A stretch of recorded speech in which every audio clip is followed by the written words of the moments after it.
Nel cuore di Lisbona, il Largo do Carmo custodisce le tracce della libertà del paese.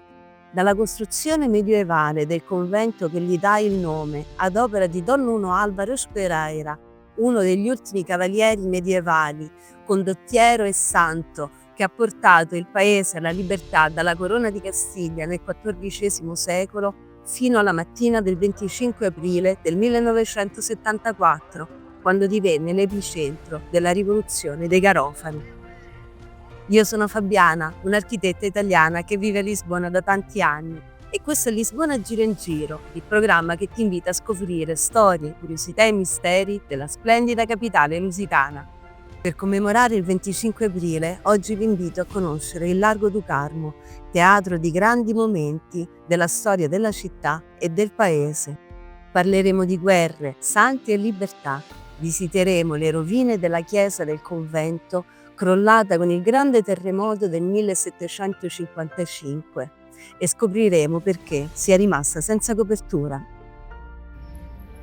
E se volete scoprire il passaggio che vi porta dal Largo do Carmo fino alla cima dell'ascensore di Santa Giusta, iscrivetevi al canale, attivate il campanello e partite con me alla scoperta del Largo do Carmo. E buon 25 aprile a tutti!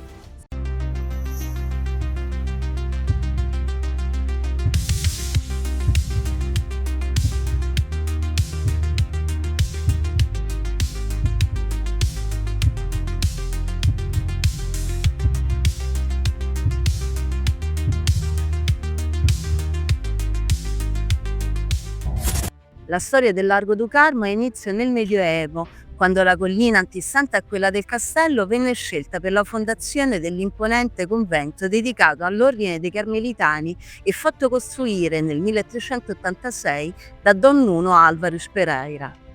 Questo è conosciuto come uno degli ultimi cavalieri medievali, di quelli che tenevano con una mano la spada e con l'altra il crocifisso.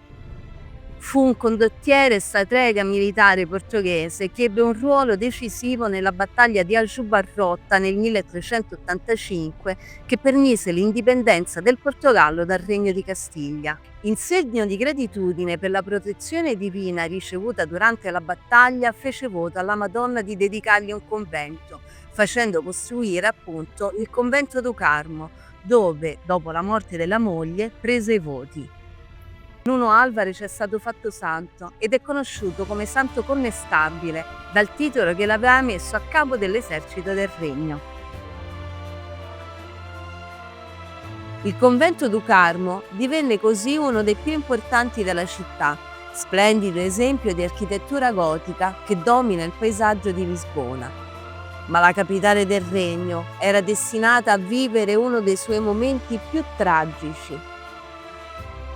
Il 1 novembre del 1755 un terremoto di enorme magnitudo devastò Lisbona e il convento do Carmo fu una delle grandi vittime, crollando quasi completamente e lasciando rovine che ancora oggi testimoniano quella catastrofe. Come recita un'espressione popolare, caiu Carmo e a Trindade. Il grande terremoto, infatti, causò la morte di circa un terzo degli abitanti della capitale portoghese e distrusse buona parte della città, compresi il convento del Carmo e il vicino convento della Trindade. Abbiamo già parlato di questa espressione idiomatica. La distruzione portò a cambiamenti radicali nella città. Il marchese di Pombal, responsabile della ricostruzione di Lisbona, progettò una nuova città più ordinata e più resistente ai disastri. Pochi anni dopo il terremoto vennero iniziati i lavori di ricostruzione del convento, mai terminati, probabilmente a causa di mancanza di fondi. Il convento venne utilizzato a partire dal 1801 come quartiere generale della Guardia Reale della Polizia, diventata poi nel 1910 la Guardia Nazionale Repubblicana.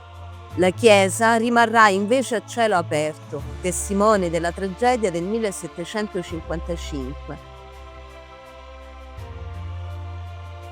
Lo sviluppo del pensiero romantico, con il suo amore per le rovine, contribuì a far arrivare fino a noi questo splendido scenario. Oggi accoglie il Museo Archeologico ed è uno degli spazi più scenografici e affascinanti di Lisbona.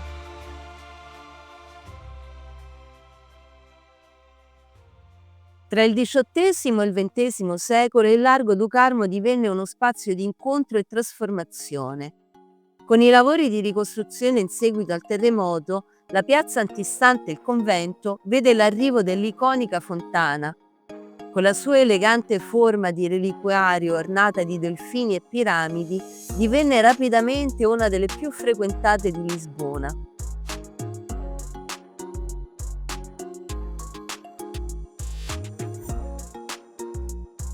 In un periodo in cui le case non avevano acqua corrente, divenne un importantissimo punto di fornitura d'acqua e teatro dell'intensa attività degli acquaioli, che vi si radunavano numerosi.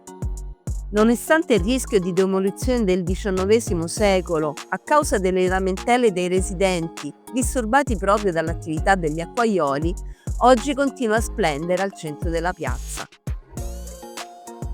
La zona acquista un carattere sempre più urbano con la costruzione dell'ascensore di Santa Giusta all'inizio del XX secolo. Si tratta di una splendida opera in ferro battuto in stile neogotico che collega il quartiere della Baixa con il Largo du Carmo.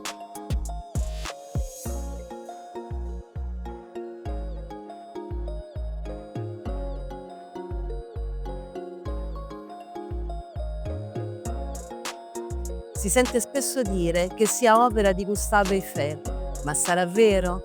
Ti racconto tutta la sua storia e quella degli altri ascensori di Lisbona in un video apposito. Ti lascio il link alla fine di questo video. E per raggiungere l'ascensore dal Largo du Carmo è sufficiente costeggiare le rovine della chiesa. Si ha così accesso alla piattaforma superiore e alla splendida vista sulla città. Ma la storia del Largo du Carmo continua. Infatti, fu proprio qui, quasi 2 secoli dopo il terremoto, che Lisbona assistette ad un altro dei momenti iconici della sua storia. La rivoluzione dei Garofani, che pose fine a quasi 50 anni di dittatura, ebbe il suo epilogo proprio nel Largo du Carmo. La rivoluzione iniziò all'alba del 25 aprile del 1974, con la sollevazione delle forze armate contro la dittatura di quello che era conosciuto come Estado Novo, dopo 10 anni di censura, repressione e guerra coloniale. L'operazione fu coordinata dal movimento delle forze armate che occupò rapidamente punti strategici del paese, con un crescente sostegno popolare durante la giornata. Il momento decisivo avvenne proprio nel Largo du Carmo, dove il primo ministro Marcelo Caetano si rifugiò nella caserma della GNR. Circondato dai militari guidati da Salgueiro Maia, l'edificio fu bersaglio di colpi di intimidazione che portarono a negoziati tesi. Nel tardo pomeriggio Marcelo Caetano si arrese, cedendo il potere a Spínola e segnando così la fine pacifica della dittatura e l'inizio di una nuova era democratica in Portogallo.